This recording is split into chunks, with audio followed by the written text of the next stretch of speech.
el pastor venía hablando que con las virtudes no se nace, las virtudes se aprenden. Y él habló acerca de la virtud del agradecimiento, que tratáramos de ser agradecidos, que tuviéramos esa característica frecuente en nosotros para que fuera a formar parte de nosotros un hábito y esa forma tener un carácter agradecido, para que cuando nos vean nos identifiquen como unas personas agradecidas. Entonces, viendo esto y estudiando y pidiéndole guía al Señor, leyendo la palabra, el Señor puso en mí a hablarles hoy acerca de otra virtud, que es considerada como la base, el fundamento para tener las demás virtudes. Sin ella es difícil alcanzarlas, para no decir imposible, pero es la virtud que debe tener todo creyente para poder alcanzar las demás. Y estoy hablando acerca de la humildad, hermano. Esa es la virtud base que debemos tener para poder desarrollar un carácter cristocéntrico. Y esta virtud, como decía el pastor, que hay que aprenderla, a nosotros desde pequeños nos enseñan es lo contrario. Nos van enseñando que debemos ser autosuficientes, dependientes, que debemos valernos por nosotros mismos, que debemos ser los mejores. Inclusive en nuestra escuela, cuando llevamos a la universidad, buscamos las mejores notas para figurar, para ser mejor que los demás, para que cuando llegue a un trabajo yo tenga un sustento. No, sí, yo sacaba las mejores notas, era el mejor de mi clase. Eso nos lo enseñan y nos lo inculcan desde pequeños. Pero cuando llegamos a Cristo, es otro mundo. Es completamente lo contrario. Ya cuando llegamos a Cristo, nosotros debemos aprender que debemos ser dependientes, pero dependientes de nuestro Señor. No depender de nuestros esfuerzos, de nuestros conocimientos, de lo que hagamos, de lo que sepamos, sino de Cristo, que a través de su Espíritu Santo nos guía como bien sabe. Estas son características del orgullo, ser superiores a los demás que están en el mundo. En todo momento la vemos, hasta en nuestros trabajos. Y es difícil luchar con ella, y es difícil despojarnos de esa, pero la palabra de Dios nos llama a despojarnos. La palabra de Dios nos llama a ser humildes. Y muchas personas confunden la humildad. Yo he escuchado mucho, me imagino que ustedes también, cuando ven una persona de bajos recursos, decir, mira, esa persona sí es humilde. No, la humildad no tiene nada que ver con el dinero.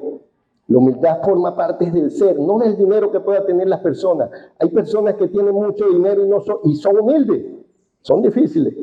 Sí, porque una persona cuando tiene dinero se acostumbra al poder, a mandar, que se le obedezca. Es difícil encontrar una persona con mucho dinero humilde, pero sí las hay, porque no depende del dinero. Hay personas que son pobres, que no tienen nada de dinero y son orgullosos, vanagloriosos, ¿verdad? Y no tienen dinero, pero igualmente no son humildes por no tener dinero. O sea, que el dinero no define la humildad de la persona. Hay también personas que tienen dinero, que no tienen nada de dinero y muestran una actitud humilde, pero cuando tienen algo de dinero y poder se transforman, ¿verdad? Cambian. Entonces muchas veces nosotros decimos, mira, este lo cambió la plata. No fue que cambió, hermano. Siempre estuvo ese sentimiento orgulloso ahí, pero no tenía cómo demostrar el poder y demostró lo que en realidad era por dentro. Porque el dinero no nos define, ni el poder nos define el ser. Y hoy vamos a estudiar a la luz de la palabra lo que significa la humildad. Permítame orar para empezar. Padre, pongo este tiempo en tus manos, Señor. Pido que seas tú usándome a través de tu Espíritu Santo, Señor, que seas tú ungiendo mis labios, que seas tú guiándome, Señor, para el correcto entendimiento y la correcta manera de llevar el mensaje que tú quieres llevar para esta tu iglesia. Úsame, Señor, unge mis labios y toma este tiempo en tus manos, Señor. En el nombre de tu Hijo amado Jesucristo te lo pido. Amén. Amén. Bueno, hermano, entonces la palabra que vamos a usar hoy para estudiar esta gran virtud, como es la humildad, no puede ser otra que se encuentra en Filipenses. Vamos a leer Filipenses del 1 al 4. Vamos a estudiar lo que es la humildad en los versículos 3 y 4, pero vamos a leer a partir del versículo 1, que dice lo siguiente. Por tanto, si hay alguna consolación en Cristo, si algún consuelo de amor, si alguna comunión del Espíritu, si algún afecto entrañable, si alguna misericordia, completad mi gozo sintiendo lo mismo, teniendo el mismo amor, unánimes, sintiendo la misma cosa. Nada hagáis por contienda o vanagloria, antes bien con humildad, estimando cada uno a los demás como superiores al mismo, no mirando cada uno por lo suyo propio, sino cada cual también por lo de los otros. Amén. Amén. Esta carta, hermanos, a los filipenses la escribió el apóstol Pablo. Se dice que la escribió en el momento que estaba, junto con otras cartas, en el momento que estaba preso en cautiverio en Roma. Lo escribió al pueblo de Filipos, que es un pueblo romano.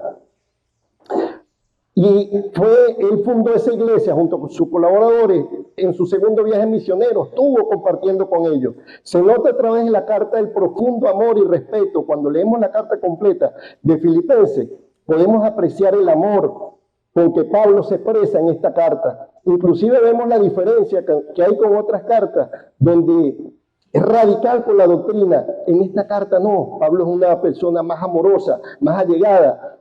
Se nota la estima que le tenía a esta gente. Y se habla de que la carta, el propósito fue en agradecimiento, una ofrenda grande y generosa que dio el pueblo de Filipos al apóstol Pablo para su ministerio. Y entonces estaba dando esta carta de agradecimiento, pero como siempre, Pablo tocó algunos temas importantes. Y estos versículos que estamos hablando corresponden a un problema que había de desunión dentro de la iglesia, conflictos que se estaban presentando dentro de la iglesia, contienda. Posiblemente se habla que sea dos hermanas que trabajaron directamente con él, llevando el evangelio, que son nombradas en el capítulo 4, que había disensión entre ellas, que Pablo las mandó a que trataran de solucionar el problema que tenía. Y entonces esta carta y estos versículos que estamos estudiando son completamente la exhortación para acabar con esa desunión, para que se unieran y fueran juntos, que fueran de un mismo sentir, que se pusieran de acuerdo, todos según la palabra, conforme a las palabras del Señor. Y entonces estos versículos que estamos estudiando, fue para una causa, un motivo en su momento cuando estaba Pablo, pero es completamente pertinente para el día de hoy. Estos versículos nos ayudan a nosotros como iglesia, como hermanos, como cristianos, a vivir una vida cristocéntrica en humildad para solucionar nuestros problemas. Eso lo viene diciendo el apóstol Pablo. Como era pertinente para aquel momento, es completamente pertinente para el día de hoy. Entonces, el primer punto que vamos a desarrollar en estos versículos, como le dije, vamos a estudiar son los versículos 3 y 4. Veamos el versículo 3 que dice: nada hagáis por contienda o por vanagloria. Otras versiones dice: nada hagáis por egoísmo o vanagloria. Fíjense cómo el apóstol Pablo está atacando un problema. Había egoísmo dentro de la iglesia, había contienda, había pelea, había discusiones. Y todo se debía por el orgullo. Porque si no fuera por eso, Pablo no atacara directamente esa situación. Pablo atacó directamente esa situación. No hagan nada, absolutamente nada. Y fíjense como la palabra de Dios más adelante también nos hablaba que todo lo que hagamos debemos hacerlo como para el Señor. No para agradar a los hombres, sino al Señor, a nuestro Señor. Entonces eso lo vemos como Pablo los indicaba y los llegaba, que no hicieran absolutamente nada por el orgullo, por la contienda, por vanagloria, una gloria vacía, una autoproclamación de exaltación de la misma persona. No hagan eso, despójense de eso. En estos versículos Pablo nos está hablando que nos despojemos del orgullo. Le hablaba a la iglesia en ese momento y es pertinente para el día de hoy. Nosotros como verdaderos cristianos, verdaderos creyentes de Dios, como fieles seguidores de nuestro Señor Jesucristo, debemos despojarnos del orgullo. Como Pablo exhortaba, el orgullo no debe ser parte de un cristiano. Y se lo estaba diciendo, fomentando la unión de la iglesia. Despójense del orgullo. Esta parte es difícil de entender, pero fácil de apreciar en nuestros días. Donde el egoísmo y el orgullo nos alejan de las cosas de Dios. A veces por ser egoístas, hermanos, Dios no tiene nada, no tiene comunión con el orgullo, con el egoísmo. Eso es completamente diferente a Dios. Pero el mundo, las situaciones de la vida Nos llevan a eso, como lo comentaba, inclusive en nuestra vida, en nuestro trabajo, nos llevan a figurar delante de los demás para que nos consideren una mejor persona. Eso forma parte de la carne. Pero en la vida cristiana es diferente. Nosotros cuando llevamos a Cristo el mejor ejemplo, ¿cómo llegamos nosotros a los pies del Señor? Cuando aceptamos nosotros al Señor, lo hacemos con orgullo. Nosotros tenemos que asentarnos todos para aceptar al Señor. ¿Qué tenemos que hacer primero? Reconocernos pecadores. Reconocemos que necesitamos perdón, que necesitamos redención, que sin el perdón de Dios no podemos hacer nada, no podemos alcanzar la salvación. Y llegamos a Él humillados, reconociéndonos pecadores y reconociéndolo a Él como Señor, ¿verdad que sí? Y reconociendo que Él es el único que puede salvarnos, de darnos la salvación y la vida eterna. De esa forma es que nosotros entramos al mundo cristiano. Salimos del mundo secular al mundo espiritual. Y desde que entramos debemos hacerlo de una forma humilde. De una forma donde consideramos que Cristo es el único que puede salvarnos. De esa forma es que debemos entrar. ¿O creen ustedes que es posible que nosotros lleguemos al mundo espiritual pidiéndole, bueno, Señor, mira, yo soy buena persona, yo me porto bien, yo soy tremenda persona en la sociedad, tremendo esposo, sálvame, yo merezco ser salvo, necesito que me salves ahorita porque ya por si pasa algo? De esa forma creen que Dios nos va a escuchar, ¿verdad que no? No, tenemos que ser humildes, tenemos que llegar arrastrados a los pies del Señor humillados, suplicando misericordia. Porque Dios nos regaló ese don, ese regalo maravilloso que es la salvación, pero eso se alcanza y se llega en humildad. Entonces, este punto nos habla de despojarnos del orgullo, porque eso mora en nosotros, eso está en nosotros. Es difícil sacar eso de nuestras vidas, porque está arraigado en nosotros desde pequeños, pero es necesario que nosotros como creyentes identifiquemos esa fase, esa parte de nuestras vidas que nos llevan a ser orgullosos.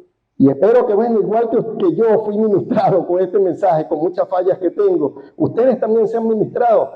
Por eso es que le doy la gloria a Dios que me llevó a este mensaje, porque tengo partes en mi vida que necesito cambiar para poder ser un siervo fiel del Señor. Y algunas de las características que podemos ver del orgullo son las siguientes. Una persona orgullosa produce autopromoción. Dentro de nuestra iglesia, una persona orgullosa es aquella que dice, no, mira, colocaron a este hermano de ministro de evangelismo, yo soy mejor que él, yo necesito ser ministro, ¿cómo voy a estar yo aquí? Yo soy mejor que él, el que debe estar ahí soy yo. Así haga eso en sus pensamientos, hermano, está demostrando orgullo. Eso hay que erradicarlo. En esta parte de la palabra nos está hablando a dejar eso de un lado. Otra característica es que se las arregla para ser centro de atención. Constantemente habla de sí mismo.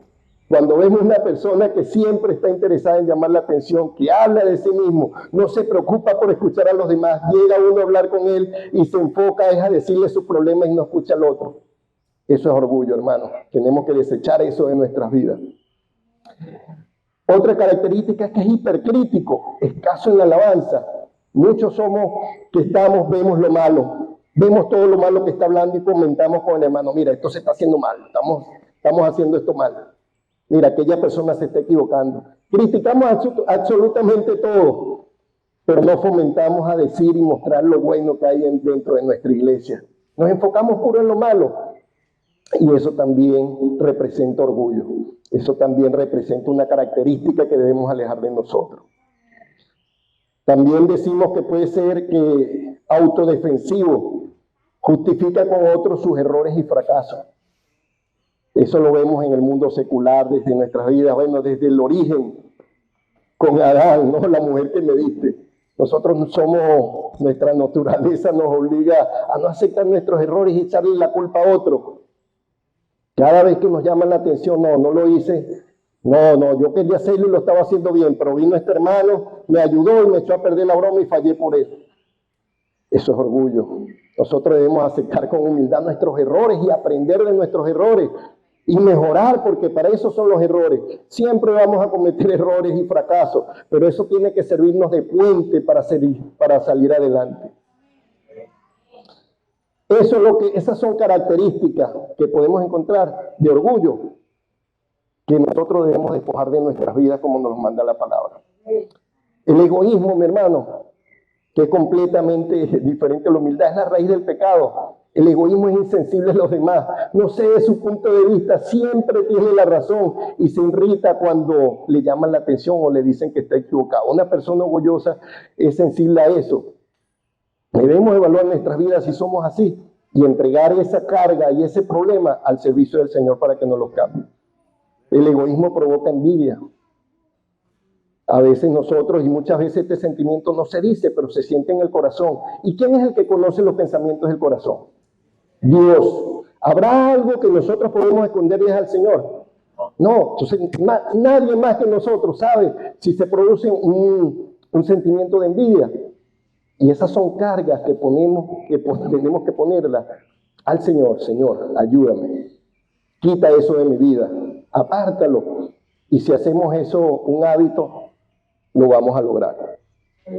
Entonces podemos ver pasajes que sustentan, aparte del versículo que estamos hablando, que debemos llevar una vida así, como la misma carta a los Filipenses, en el mismo capítulo 2, versículos 14 y 15, dicen lo siguiente: haced todo sin murmuraciones y contienda, para que seáis irreprensibles y sencillos, hijos de Dios, sin mancha en medio de una generación maligna y perversa, en medio de la cual resplandecéis como luminares en el mundo. Por eso digo que la raíz del problema eran las murmuraciones, la contienda, porque el mismo capítulo Pablo lo refuerza y lo ratifica. No murmuren, no sean murmuradores, no estén peleando, dejen la contienda, pónganse de acuerdo. ¿Por qué? Porque ustedes son hijos de Dios. ¿Qué ejemplo van a dar ante los demás si ustedes como hijos de Dios andan en una sola pelea? ¿Qué ejemplo vamos a dar como iglesia? Entonces Pablo los exhorta, sean sencillos, sin mancha, porque nosotros no podemos ser igual al mundo. Sabemos que el mundo es así, pero Dios no nos sacó del mundo. Dios nos sacó a todos nosotros, que tenemos a Cristo en nuestro corazón, nos sacó del mundo. No podemos ser igual al mundo. Tenemos que ser diferentes. Así como lo dice Pablo, porque somos llamados a ser luminares del mundo. Nosotros somos llamados a ser luz del mundo, como lo dice la palabra de Dios. También podemos apreciarlo en Colosenses 3, versículos 2 y 13, que dice: vestidos pues como elegidos de Dios, santos, amados, de entrañable misericordia, de benignidad, de humildad, de mansedumbre, de paciencia, soportándoos unos a otros y perdonando unos a otros, si alguno tuviere queja contra otro, de la manera que Cristo perdonó, así haced también vosotros. Amén. Pero nos cuesta, fíjense, cuando hay desavenencias dentro de la iglesia, que no estamos de acuerdo, nos molestamos, a veces alzamos la voz, y verdad que a veces nos cuesta, nos ha pasado que peleamos o discutimos con un hermano y no damos el primer paso para solucionar nuestro problema. No, el que falló fue él. Espera que llegue para acá. ¿Verdad que sí, hermano? Eso ha pasado en algún momento. Eso es orgullo. Y ese orgullo tenemos que despojarlo, como nos dice la palabra, porque tenemos que vestirnos como escogidos de Dios, santos, amables, de entrañable misericordia, de benignidad, de humildad, de mansedumbre, de paciencia, y perdonar a los demás. Si alguien falla con uno, nosotros debemos ser humildes y buscarlo. Así no sea uno el que ha fallado, pero dentro de los hermanos de la iglesia, esa exhortación lo hacía Pablo. Tenemos que ser unidos, tenemos que ser un solo cuerpo, que somos parte del cuerpo de Cristo y tenemos que estar unidos. No podemos estar en discordia, no podemos estar en contienda. Tenemos que ceder nuestro orgullo y buscar a nuestro hermano y solucionar los problemas y conflictos. Estudiando el punto número 2, que vemos la segunda parte de los versículos que estamos estudiando, es mucho más clara. Fíjense cómo dice: antes bien con humildad, estimando cada uno a los demás como superiores a él mismo, no mirando cada uno por lo suyo propio, sino cada cual también por lo de los otros.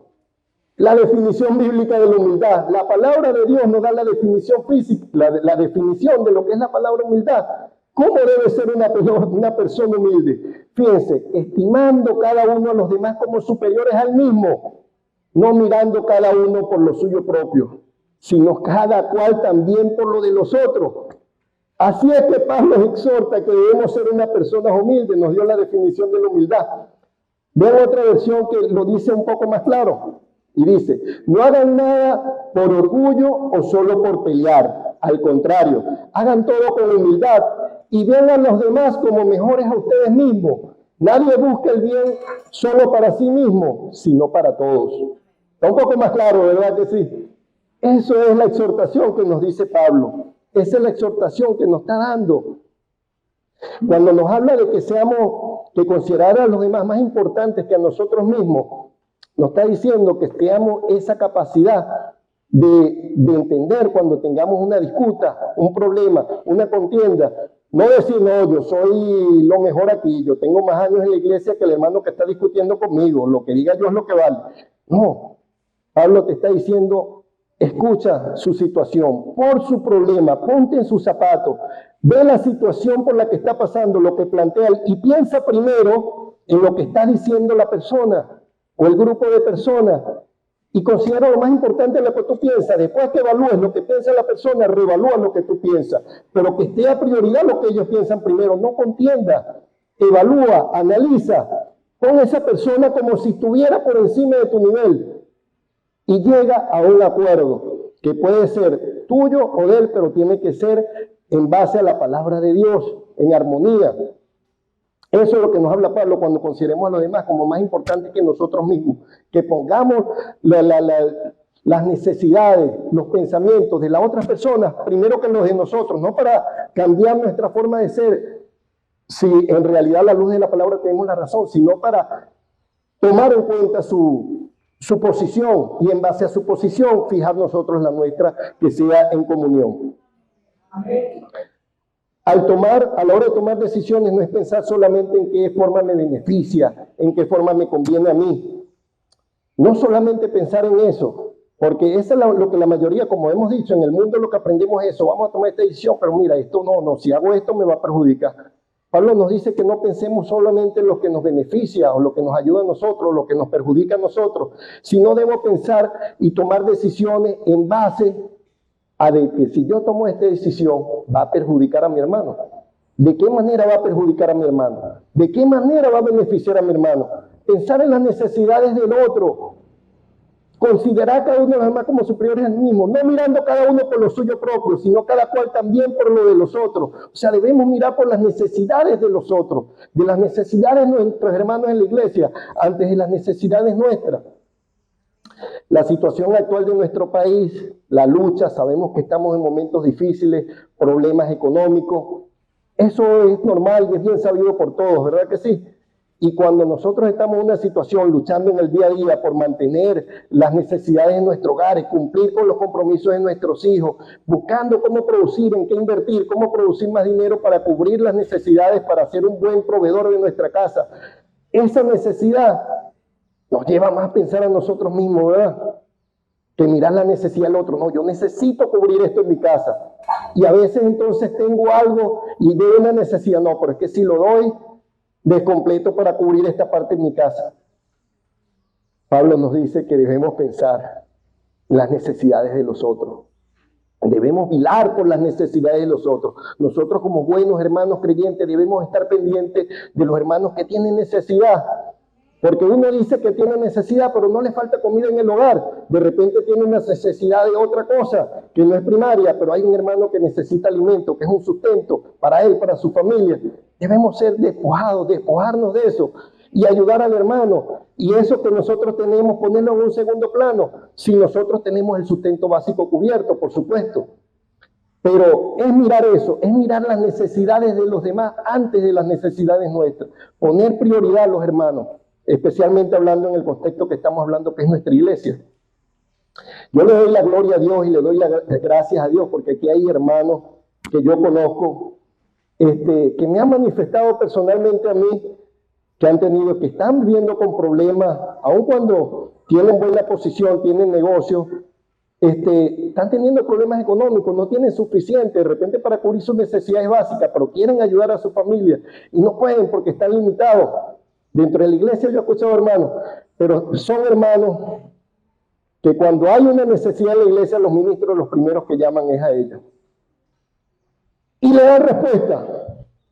y les colaboran. Y yo sé que no están completamente bien porque tienen necesidades, tienen deudas o necesidades por cubrir, pero son los primeros dentro de la iglesia que llaman y dan respuesta y colaboran y ayudan. Y cuál es una necesidad, yo soy.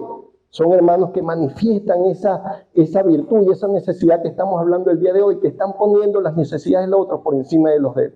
Aquí en nuestra iglesia hay, y le doy la gloria a Dios por ello. También tengo un testimonio de un hermano amado de aquí de la iglesia, donde él tiene un trabajo, está relativamente nuevo en su trabajo, primer trabajo desde que se graduó. Y él cuando llegó es como todos, mi hermano. Cuando nosotros salimos de la universidad, los que hemos sido profesionales sabemos que cuando uno entra al ámbito laboral es como estamos hablando del mundo cristiano, el mundo secular al mundo cristiano, es diferente. Uno come libros, pero cuando llega al trabajo son situaciones particulares, ¿verdad que sí? Bueno, a mi hermano le pasó que cuando llegó tuvo falla, como todo, nadie llega aprendido. Y falló varias veces y le llamaron la atención, pero batalló y quedó en el trabajo, no salió de él, pero tuvo muchos problemas al principio. Resultó que ya tiene casi 8 meses en su trabajo, 9 meses, y hubo una oportunidad de ascenso de supervisor. El supervisor que él tenía salió, y él era el más antiguo, y todo indicaba que tenían que darle el trabajo a él, pero no, escogieron a una persona que entró después que él. ¿Por qué escogieron a esa persona? Él dándome su testimonio me cuenta, no hermano, yo lo que pasa es que yo las personas que están entrando nuevas, yo los capacito y los entreno, porque yo no tuve a nadie que me ayudara cuando yo entré, y yo me las vi muy difícil. Entonces yo el que llega lo veo como si fuera yo, y trato de ayudarlo, y trato de que no cometa los mismos errores que yo cometí cuando entré. Y eso lo conllevó a que esa persona que había entrado después que él, como tuvo menos fallas, porque tenía un tutor, un mentor que lo estaba ayudando, que era el hermano de esta iglesia, fue más visto y resaltó más delante de los jefes y lo tomaron en cuenta para el puesto de supervisor. Y fíjense cómo él antepuso las necesidades de las demás por encima de las de él y se vio desfavorecido, ¿verdad que sí? Pero hermanos, Dios es un Dios justo, Dios es un Dios grande, verdadero y misericordioso. ¿Qué pasó cuando agarraron a ese hermano? El hermano no cumplía con los papeles que debía tener para cubrir ese puesto, pero nuestro hermano de la iglesia sí. Rechazaron al hermano y el que está ocupando el puesto el día de hoy es nuestro hermano. Gloria al Señor por eso. Pero gloria a Dios, le doy la gloria a Dios por ello. Porque él tuvo una actitud humilde. Él no quería que la persona pasara por eso y antepuso los intereses de los demás por encima de los de él. Y Dios premió esa bendición. Eso debemos tomarlo nosotros como ejemplo. Pero el ejemplo bíblico, práctico, que es el que debemos concentrarnos y evaluarnos, el ejemplo de la humildad que está plasmado en la Biblia y está en el mismo libro de Filipenses, en el mismo capítulo 2, la continuación del capítulo que estamos usando, que es Filipenses 2, de 5 al 8, que dice: haya pues en vosotros este sentir que hubo también en Cristo Jesús, el cual siendo en forma de Dios no estimó el ser igual a Dios como cosa que aferrarse, sino que se despojó a sí mismo tomando forma de siervo, hecho semejante a los hombres, y estando en su condición de hombre, se humilló a sí mismo, haciéndose obediente hasta la muerte y muerte de cruz. ¿Qué mejor ejemplo práctico de humildad? El ejemplo vivo, viviente, encarnado de lo que es humildad, sino lo que hizo nuestro Señor Jesucristo. ¿Nos considera más importante a nosotros? Por supuesto, Él era Dios. Se despojó de su gloria para hacerse hombre, para venir aquí, para sacrificarse por nosotros. Antepuso los intereses de nosotros ante los de Él, porque Él podría seguir siendo Dios. Dios nos exterminaba y no era nadie para Jesucristo, porque Él es Dios. Pero Él de tal manera nos amó que vino a sacrificar, a dar su vida por nosotros, a sacrificarse Él por los errores nuestros, que no lo merecíamos. Pero Cristo vino y demostró y nos dejó el ejemplo más perfecto de lo que es ser humildes, mi hermano.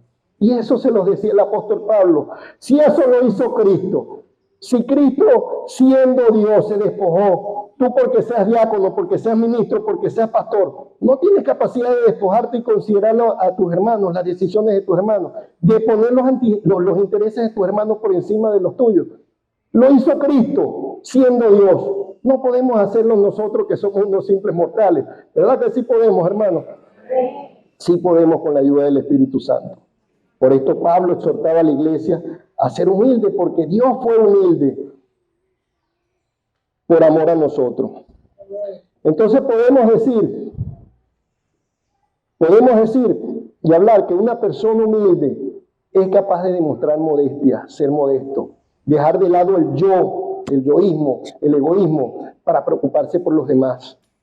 Una persona humilde no es egoísta, no es egocéntrica, no se centra en su propia persona y sus logros ni busca destacarse delante de los demás, no es jactancioso. Eso es lo que define los rasgos de una persona humilde. Eso es lo que debemos buscar nosotros, hermanos. ¿Es fácil? No, no es fácil.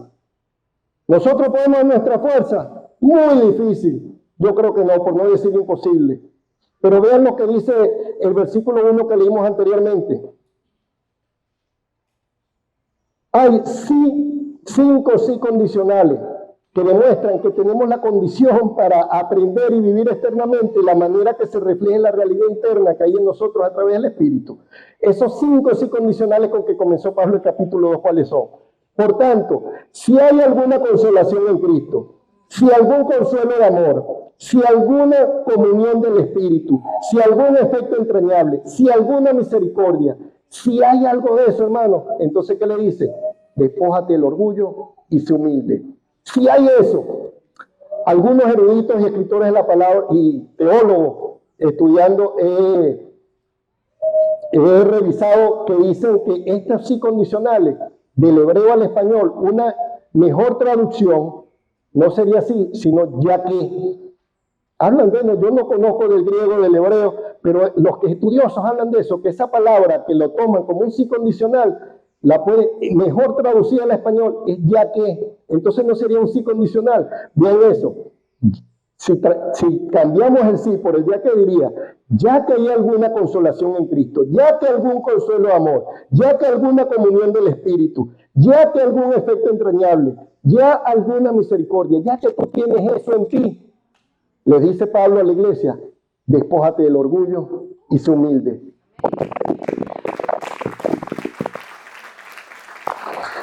Está en ti a través del Espíritu Santo que mora en nosotros. Que lo contristamos y no dejamos que fluya, pero está en nosotros. Si somos hijos de Dios, si somos sellados con el Espíritu Santo, si tenemos el Espíritu Santo mora en nosotros, eso está en nosotros. Eso está en nosotros.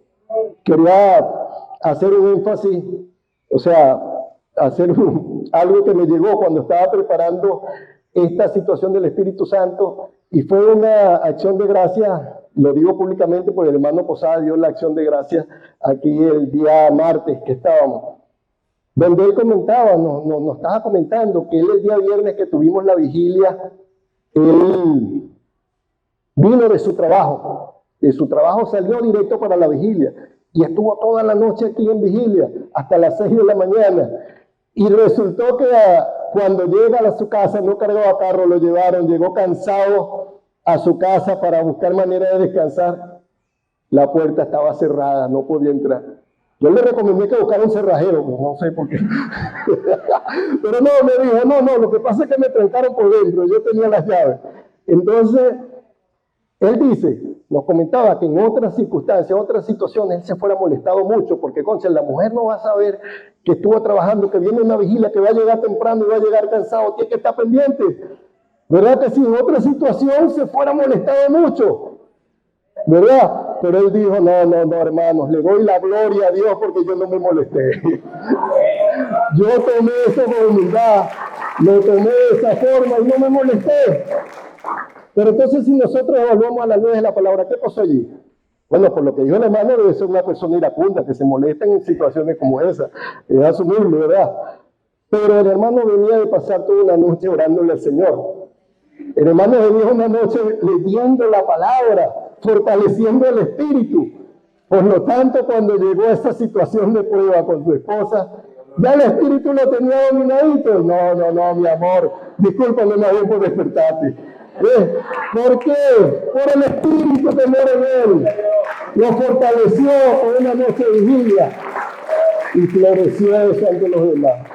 Me llamó la perdóname, hermano Posada, por tu malo ejemplo, pero lo veo pertinente para la situación. Entonces, fíjense, como podemos ver en la iglesia, es completamente contrario al mundo. En el mundo predomina el orgullo, la autosuficiencia. Para llegar a puestos de liderazgo, tú tienes que predominar entre los demás, tienes que saber más que los demás. Debes hacerte notar, porque si tú eres humildito en tu trabajo y te haces todo calladito y ayudas a todos, no vas a notar. Entonces, cuando hayan, como le pasó al hermano, oportunidades de surgir, no te van a tomar en cuenta porque tú no figuras. Eso es el mundo secular, pero en el mundo espiritual no es así. En el mundo espiritual se escala de nivel a medida de que somos servidores, a medida de que somos más humildes. Esa es la característica que se debe ver en una iglesia sana para que una persona pueda ocupar un puesto de liderazgo. Que sea una persona dispuesta al servicio, no que tenga conocimiento. No, ministro de Educación, no, mira, aquí tenemos una doctora en Educación, ya ni le evalúe, está llegando, pasa la ministra de Educación, porque tremendo profesional. No, en una iglesia no es así. En una iglesia se ve más la parte espiritual, y una de las virtudes espirituales que más se toman en cuenta es la humildad. La humildad, el servicio. Aunque les digo, no toda persona servidora es humilde. Tenemos que también saber eso, porque hay muchas personas que sirven en vecinos, en su casa o en nuestras iglesias para figurar, para que los demás vean. Y buscan maneras de servir donde se ha visto, para que digan, mira, este hermanito, Dios conoce los corazones. Podrá ser una persona servidora, pero no es humilde. Está disfrazando su orgullo de humildad, pero no es humilde. También tenemos que tomar en cuenta esa situación. La humildad, hermano, en nosotros debe ser una virtud que muestra un uniforme. Así como nosotros cuando vemos un policía, lo identificamos con policía, vemos una enfermera, por su uniforme lo identificamos como enfermero. Así debemos ser nosotros los que estamos en Cristo. El uniforme que debemos portar nosotros, la vestimenta que debemos portar nosotros, tiene que ser la humildad. Debe ser la virtud, una característica, parte, fundamento del carácter nuestro. La humildad es el deber ser, ese debe ser el uniforme que debemos portar. Pero ese uniforme no es para venir a la iglesia solamente, entiéndanme. Es un uniforme que debemos ponernos desde que nos levantamos hasta que nos acostamos. Y los 365 días del año. No es que voy a decir que yo llego a la iglesia y me pongo mi uniforme de humilde, no, aquí sí. Pero cuando yo hago mi trabajo soy prepotente y no me tomo en cuenta las necesidades de mis empleados, sino que se haga lo que yo diga, o en mi hogar, o en nuestros hogares, nada, mi opinión es la que vale, yo soy cabeza de hogar, no importa lo que diga mi esposa. No, un verdadero cristiano, un verdadero creyente debe llevar puesto el uniforme de la humildad en el hogar, en el trabajo, en la casa y en la iglesia. Ese debe ser el rasgo que nos debe identificar a nosotros como verdaderos creyentes. La humildad, hermano. Entonces decimos, ¿cómo hago? Si eso está arraigado en mí, si eso está en profundidad, está metido en mi carne, en mi ser, porque desde niño me lo inculcaron. ¿Cómo hago yo si yo soy prepotente? El primer paso es saber que soy. El primer paso es reconocer que estamos en un error. Ese es el primer paso. El segundo paso, hermanos, lo dice la palabra de Dios. Nosotros debemos fortalecer el espíritu a través del conocimiento de Dios, como dice la palabra. Y esta es la vida eterna, que te conozcan a ti, el único Dios verdadero, y Jesucristo, tu Hijo, que te has enviado. El conocimiento de Dios nos va a ayudar a nosotros a vivir una vida en santidad, a vivir una vida que agrade a Dios. Nos ayuda a crecer y madurar espiritualmente, a no ser ya más niños, sino llegar a ser cristianos ya maduros. El servicio, la consagración, dedicar mi vida a Dios, mis acciones, todo lo que hago, hacerlo para agradar a Dios, no para agradar a los hombres. Inculcar eso en nosotros, el servicio al Señor, la oración, la consagración, la lectura de la palabra, la oración, la comunión de entre hermanos. Esa es la única forma que nosotros podemos lograr para permitir que el Espíritu que mora en nosotros se manifieste a los demás, que rompa con ese disfraz, ese disfraz que tenemos, que nos colocaron desde niños, que es el orgullo, la vanagloria. Debemos romperlo, pero es fortaleciendo el espíritu, humillarnos delante de Dios y vivir una vida consagrada al servicio de nuestro Señor Jesucristo. Amén. Dios bendiga su palabra, hermano. Padre, te doy gracias por permitirme, Señor, llevar esta palabra, este mensaje que tú tenías para esta tu iglesia. Gracias por usarme, Señor. Permite que así como esta palabra me ministró y me conllevó a buscar maneras de cambiar aspectos de mi vida, también sirva para que nuestros hermanos en la iglesia sean edificados con ella también, Señor. Sabemos que tu palabra no vuelve vacía y cumple el propósito para el cual lo enviaste. En el nombre de tu Hijo amado Jesucristo te doy gracias, Señor. Amén. Gracias, mi hermano.